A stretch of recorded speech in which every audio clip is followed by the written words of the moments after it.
Hey friends, it's Corey from Hey Let's Make Stuff, and I am excited to share the newest toy I have here in my craft room.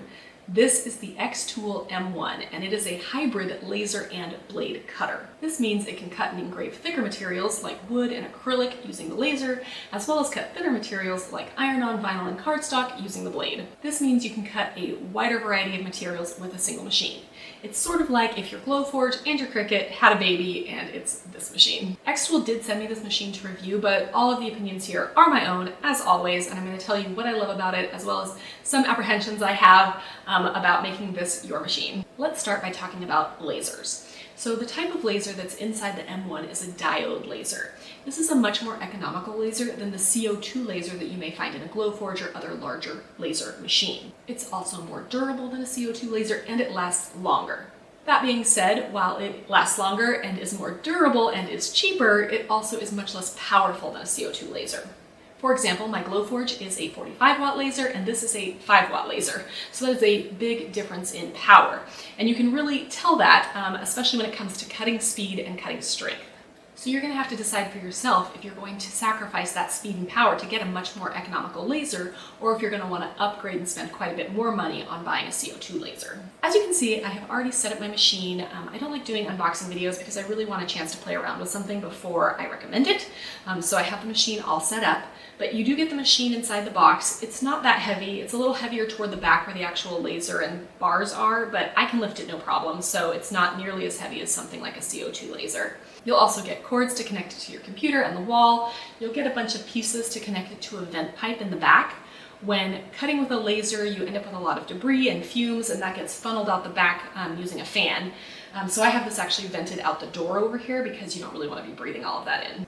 Inside the box, you will also find 10 triangle prisms, and they are basically triangular shaped rods that are used to lift up any material you're cutting with the laser. Laser cutting really does require some airflow underneath the project to help flashbacks and fires and other things like that. So you do want to use these to lift up any material that you're cutting with the laser. You do not need to use the triangle prisms if you are engraving or if you are cutting with a blade. You also get 2 cutting mats for using the blade.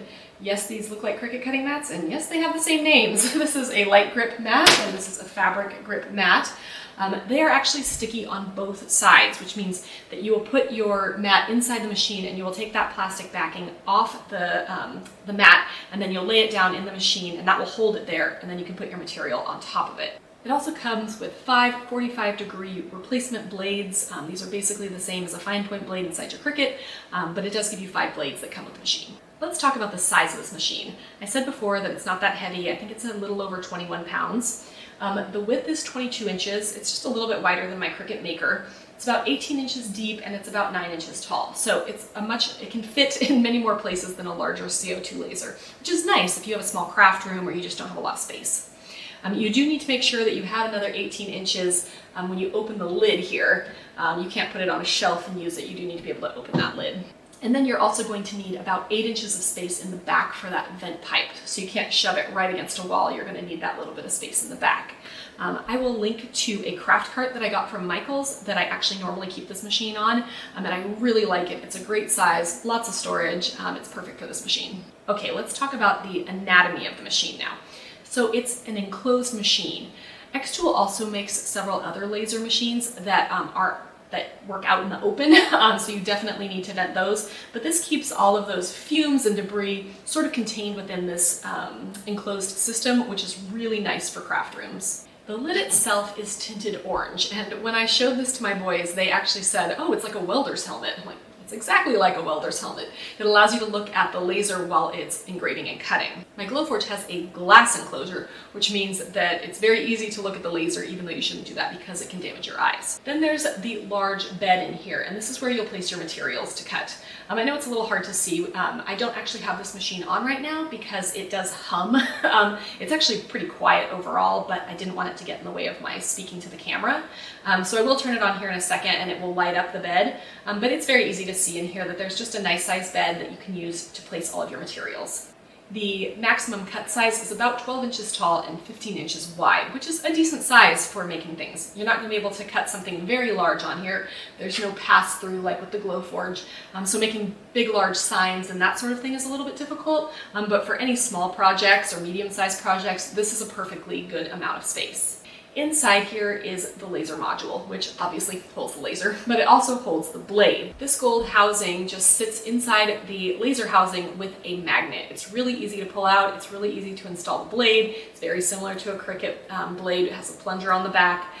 So if you've ever used a Cricut blade, it's very similar. And to put it back in, it just pops right up with a magnet. Then on the front is the start button, which is the button you'll press to make the machine start. And on the back, obviously, there is the big vent pipe that I mentioned before, as well as some cords and the actual power button. One of the interesting things about this machine is that you can actually remove the bottom. And xTool makes these little stands, so you can actually lift this up and engrave much thicker materials. They even have a rotary tool that allows you to engrave things like tumblers, which is really exciting. You can, if you have like maybe a wood box and you want to engrave the top, just lift the machine up and you can engrave something really, really thick like that. I cannot do that with my Glowforge, and so I think that is actually a big bonus of this machine in particular. To use the M1, you actually have to use xTool's software, which is called Creative Space. So let's hop over to my computer and I'll show you how that works. So this is the xTool Creative Space. If you're familiar with something like Design Space or the Glowforge software, or really any sort of cutting software, you'll find this to be fairly easy to use. It's still in the beta version, so there are a couple things that I have found that I think could be done better, but overall it's fairly capable and I think beginners will have an easy time with it. So for this project, I'm going to upload an ornament. I'm going to go up here to Image. I'm going to upload the ornament from my computer. So I have uploaded this SVG ornament from Etsy, and I'll link to that in the description below, but this is how it comes into Creative Space. You can see that it kind of has all the different pieces of it selected, but if I bring it here into the center so you can see it a little better, I'm going to zoom in here using the zoom toward the top right, and click off, you can see the ornament itself. Now, if you want to resize it, you can select all here and then change the size at the top. But I wanted to note that it always unlocks the dimensions to start. So if you want to size it proportionally, you'll need to hit that lock. It's just something that I feel like it should start locked, but it doesn't. And it's something that I want you to know. So the first thing you want to do here is select what type of cut this is. I'm cutting this in the bed of the laser, so it's cut with just a laser flat cut here over on the right. But if you use the drop down, you can see that there's also laser cylindrical, which is using that rotary tool to do things like tumblers that I mentioned before. There's also open plane, which is when you take the bottom of the machine off and lift it up. And then there's blade cut, which is using it to cut with a blade. But for this, I'm just going to use laser flat. Over here, you can also select your material. They do have some pre-built materials, although there's not a ton. I like using this maple that I have, and there's no pre-built material for that. So I chose this 3mm cherry plywood, and it actually worked really well for my material. This is a place where you're probably going to have to test a little bit because they just don't have a ton of selections here. But you can usually play around and get it to do what you need it to do. So if I select my whole ornament, you can see that everything here is set to score. There are 3 operation types for this laser flat. You can score, you can engrave, and you can cut. So scoring is basically a single line engrave. Engraving is a bit more thick, and you can engrave, fields of things. So for example, if I select just this centerpiece and choose to engrave, it will engrave that whole area inside each of those flower pieces. And then you can also cut. So for this ornament, I want to score all of the decorative lines, but then I want to cut around the outside. So I will select the outside here, and I will say it can be a little bit difficult to select. I'll select just that outside piece, and I'll change it to cut. And you'll see that it changes to purple. I'll do that same thing with the inside of the hole here where you'll hang the ornament, and I'll change that one. All right, I'm not going to do anything else to this project because I wanted to keep it fairly simple, so we'll go ahead and cut this. Okay, I'm going to turn my machine on now, and it's going to hum a little bit, but honestly, I find it so much quieter than even my Cricut. It's much, much quieter than my Glowforge, and it's much quieter than my Cricut. So overall, I'm really happy with the amount of noise that this produces. So I'm not sure how well you'll be able to hear this on camera, but it really isn't that loud. It just hums, and it's not all that much louder when it's cutting and engraving as well. Back here in Creative Space, you'll see up at the top that I've connected my xTool M1 by USB. You'll do this by just clicking connect, and it actually was really easy to connect by USB. It didn't take any time or anything like that, so I have it connected here. So you'll see here that my canvas has actually changed to an image of the bed of the machine. And if I open it up here, you can see that I have placed my triangle prisms in the bed of my machine. Now I'm going to put this piece of maple here inside my machine, and I'm just going to set it flat on top of the triangle prisms. So when I close the lid of the machine, it takes a picture of the material inside the machine. You can see here that I've made some other cuts with this particular piece, but we have enough room to make this ornament. So I'm going to select the whole ornament and I'm going to drag it so it looks like it will just fit right here, which is perfect. So now we can go back over here to the right and choose that we have raised our material using that triangular prism. And then we can auto measure our material. So you can see here that when I added that triangular prism, it retook the picture of the material. And now it looks like it's not going to fit quite like I wanted. So I'm going to select everything. I'm going to rotate it just a bit. And I'm going to kind of fit it up here a little bit better. Once you have your material placed, you can go ahead and hit process. Now, it usually takes several minutes for something to process on my Glowforge, but everything I've made so far has been basically instantaneous on this, which is really nice. It doesn't take a long time to process. So at the time of making this video, this is one big thing that I think the xTool needs to fix. This says an estimated time of 2 minutes, and it is not anywhere close to 2 minutes. I will go ahead and time this so you can actually see how long it takes to cut, but it will be quite a bit longer than this 2 minutes that it says here. So if you go up here, you can click Start, and it will send it directly to the machine. It'll beep, and then you can hit this button here. So this is what it sounds like when it is running and engraving, and you can tell that it is really a very quiet machine.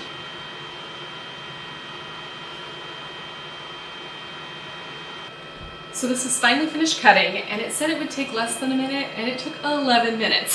So you can see that the time that they have here is much slower than what it actually takes. It's also much slower than a CO2 laser. My Glowforge would have that done in under a minute, but it took 11 minutes for the xTool M1. This is one of those trade-offs that you're getting if you want to have the much lower price. You're going to have things made at a much slower speed. So here we have the ornament. You can see that I actually have quite a bit of charring. I didn't have this much charring when I made this the first time, but the one easy way to clean that up is using rubbing alcohol. So the alcohol actually cleaned this up pretty good, probably 90%. There's still a little bit of charring at the top. One of the things you might want to do is mask your materials. A mask is basically a giant piece of masking tape that you put over your material before you laser cut or engrave it. This means that if there's any charring, it gets on the mask, and then you can peel that away, and the material you have underneath will look perfect without any of that charring. Now, I haven't been masking my materials here with the M1, mostly because this is such a lower wattage laser that I haven't had a lot of charring. This project probably has more charring than anything else I've done so far. But I also did test masking one time, and it basically just scored the mask. It didn't even get all the way through to the material. So if you're going to use a mask, you're going to have to play around with those settings to make your power a little bit stronger or your speed a little bit slower, so that you can actually engrave or score or cut through that mask. Even though it's just masking tape, it does matter. So what are some of the other materials you can cut and engrave with this machine? So to start, I cut the word hello in a bunch of different materials. So here it is in that same maple that I cut the ornament with, and here it is engraved into the maple. And this is by far my favorite engraving that I've done. I feel like it stands out a lot, it looks really good, it didn't have a lot of charring, but this is one of my favorite materials, which I'll link to in the description. I also cut walnut, which is a darker wood, but it looks really good as well. Because it's such a darker wood, it's a little bit harder to see the engraving, I think, especially on camera. I hope you can see it, but I think this turned out really well. It can also cut basswood. Now, it comes with a sheet of basswood in its like basic materials pack, but I actually really struggled with that basswood. My piece was quite warped, and I never actually got it to cut all the way through, which honestly was really frustrating because it was the first thing I tried to cut with this machine. So I went and looked in my material supplies, and I had another sheet of basswood, and I was able to cut that no problem. So I think it really was just that piece of wood I had because it was sort of bowed. I don't think the laser knew how thick it was and how thick to cut, but I was able to cut regular basswood. So here's that hello in basswood, which looks fantastic. The engraving in basswood, not my favorite. It's very blurry. I think this is 100% due to the fact it's basswood, not the machine itself. Then next, I tried to cut acrylic. Acrylic is absolutely one of my favorite things to cut with my Glowforge, so I wanted to see what it could cut with this laser. Now, like I said before, this is a diode laser, which makes it a much less powerful laser, and the way the light works is a little bit different, which means it is limited to the types and colors of acrylic it can cut. So I had some 3mm acrylic in a bunch of different colors, and I was only able to get it to cut 2 materials. So it easily cut this black. So I have hello here in black, cut it no problem. I think this looks really great. I was also able to cut this bright yellow. I also tried a light pink, which cut halfway through. I tried dark pink, which cut almost all the way through, and I think I might be able to get the settings tweaked enough to get all the way through that. I tried cutting 2 colors of teal, neither of which barely made a dent in the surface, and I tried cutting clear, which doesn't work at all. So there's something about the way that the light hits the material, where the light just literally goes straight through the material, especially in clears and blues. So if you want to cut this for cutting acrylic, I'm sorry to disappoint, but it won't cut all of the colors. I do think if I had the 10-watt laser, it might get through those pinks a little bit easier. I didn't try colors like green or purple, so I don't really know if those would work, but do know that you will have to do testing and you will be limited to the colors of acrylic that you can cut using the M1. The final thing I did with the laser is I engraved this little tag. This was also part of the materials bundle that came with the machine. I thought I engraved really well. I don't personally do a lot of engraving, so I don't feel like I'm the best person to say, yes, this is a very, very precise engrave, or, oh, it's just okay. But Gus is very clearly outlined here. It's the name of our new dog, and I think they did a pretty good job. This is definitely something I need to test more. I have ordered a bunch of blanks that actually have the coating that you need to engrave. Anything that you want to engrave that's metal needs to have a special coating on it. You can't just engrave everything. So I'll be testing more and hopefully doing a video on specifically on engraving with this machine soon. So we've cut with the laser, we've engraved. Now let's cut with that blade. So to cut with the blade, you want to remove the triangle prisms from the bed of the machine. You may notice after laser cutting that there's sort of a residue in the bottom of your machine, and that's totally normal, but I don't think it's good to put our cutting mat on top of that. So I'm going to clean out the bottom of the laser just using another bit of alcohol and a cotton swab, so that when we put the mat down on there, it's not going to pick up any of that residue. So you can see here that I actually did pick up quite a bit of that residue off the bottom of the machine. I find that walnut that I just cut actually tends to leave the greatest amount of residue. I think it's just an oilier wood, but you definitely don't want this on the back of your mat, so clean that out before you use your mat. So let's talk blade cutting next. Like I said, this uses a mat very similar to Cricut, but it's sticky on both sides. So you want to put the side that has absolutely none of the grid down in the bed of your machine. So to do that, you just open up your machine here, slide this, and I kind of set it toward the back and just lay it in. It works really well. You just set it down and it sticks. For the material, I'm using iron-on vinyl for this project, and I'm going to put it just like I would put it on a Cricut mat, which for iron-on vinyl is shiny side down. So I'm going to go ahead and put this in my machine here.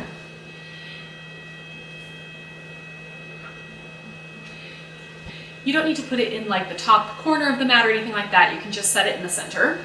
You can close the machine.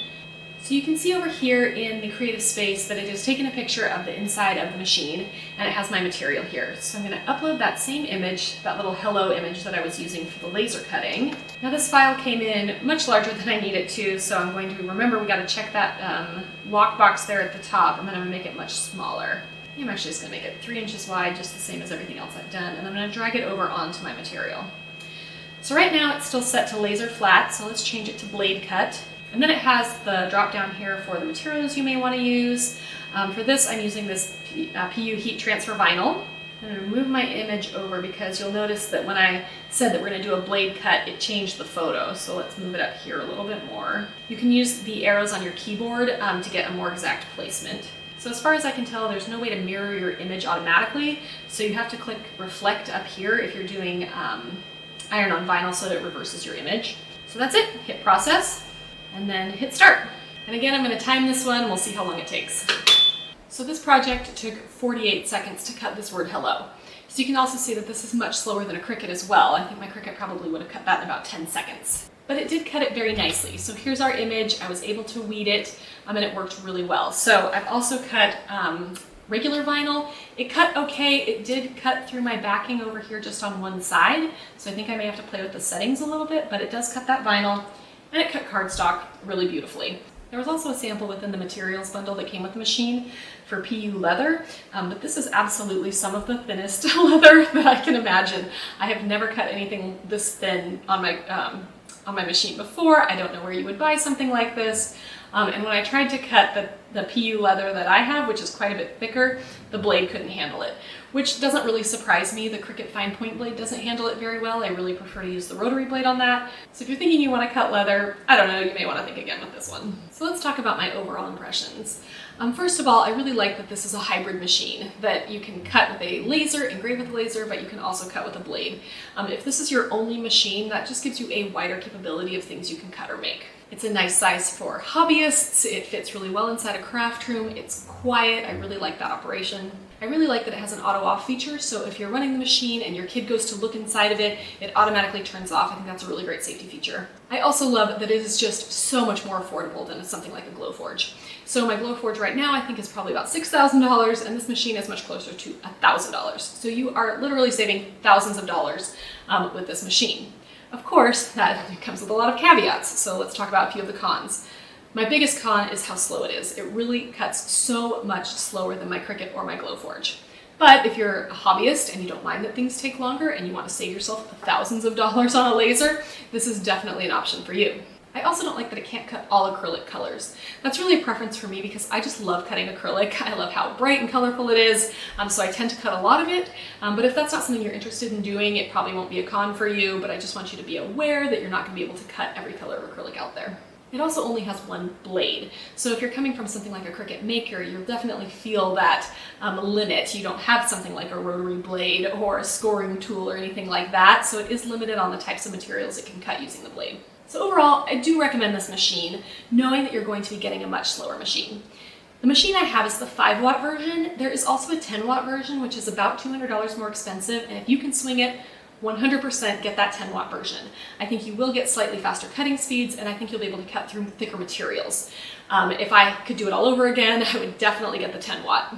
I think the software is easy for beginners to use. It can be a little finicky, and obviously that cut time is way off, but overall I think if you're just learning how to use it, you'll have no problem with the software. And overall, I think it's a great machine for hobbyists. So if you're wanting to start a small business where you make things for craft fairs or to sell on Etsy, things that you may need to make in bulk, I don't think this is the machine for you. I think you do need to upgrade to something like a CO2 laser. xTool has one. There's obviously the Glowforge. There are so many out there on the market that you can take a look at. But this is just not fast enough to produce in quantity. So if you're trying to start that business, I think I would save your money and get a higher level machine. But if you're just wanting to make projects for yourself, for your family, for your friends, gifts, that sort of thing, this is a totally capable laser, as long as you don't mind those longer cut times. Okay, so I just threw so much at you about this new xTool M1 laser and blade cutter. It is a relatively new machine, so there's actually not a lot about it out there, so I assume you're going to have questions, and I would love if you would leave those in the comments. I will do my best to answer them. If there's certain things you want to see tested, let me know as well, and I'll see about doing videos on those too. If you found this video helpful, I would love for you to hit that like button, subscribe to my channel for more weekly crafting machine content, and I'll see you next week.